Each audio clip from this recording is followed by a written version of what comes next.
Outspoken MLA representative Christina Koch is speaking out for the first time since her arraignment along with 12 others in the Punta Gorda Magistrates Court a week ago. Koch is scheduled to make a public statement on Friday in Golden Stream Village, where a mass gathering will be held to address a run of issues, including the recent Santa Cruz incident involving Rupert Miles. An update will also be provided on the status of the Maya land rights decision handed down by the Caribbean Court of Justice on April 22nd. Ahead of that meeting is a letter from the Inter-American Commission on Human Rights addressed to Minister of Foreign Affairs Wilfred Elrington. The dispatch, delivered on Wednesday, requests detailed information from the government of Belize regarding the whereabouts of the detainees, their treatment, as well as the conditions of their detention.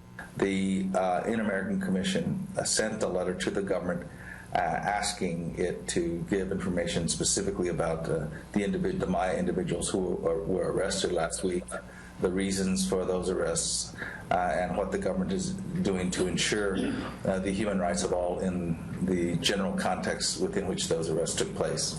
From looking and having read the letter, there are certain questions that I would pose to you with regards to information contained therein.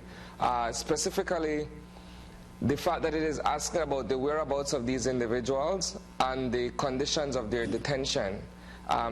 Is this being looked at retrospectively, seeing as though these men and, of course, Ms. Koch have all been arraigned and released on bail?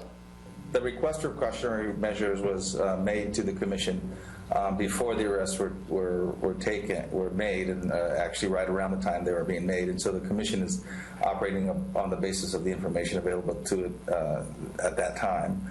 And also the Commission is, the questions are fairly standard for the Inter-American Commission in this particular context where arrests have been made. It's pretty standard when the Commission wants to look at their situations to ask for specific information about their whereabouts, conditions of arrest, and whether or not they were released and so forth. But we have actually informed the Commission that the individuals were released upon arraignment, and we also informed them about the charges that were levied against them. Can you share with us at this point your position or your opinion of all of what has taken place leading up to the incidents last week and what have transpired as a result of the arraignment of these individuals? What's your take on what has happened? Well, I think it's too early to make an evaluation of everything that's happened. I think we're all familiar with the specific facts around the arrests. I would mention something about the larger context, which has to do with the efforts of the Maya people to defend their land rights, an effort that's been going on for some time, and an effort that has resulted in the Inter-American Commission on Human Rights, as well as the courts of Belize, and most recently the Caribbean Court of Justice, siding with the Maya people and affirming their rights over their traditional lands in accordance with their customary practices. Is it your opinion that the Prime Minister of Belize may have reacted prematurely with regards to comments he made upon learning of Mr. Miles' arrest in Santa Cruz on Saturday of last week? Well, I'd like to give the Prime Minister the benefit of the doubt in this case. It was a heated moment, and it involved he was referring to an incident that no one wanted to see happen.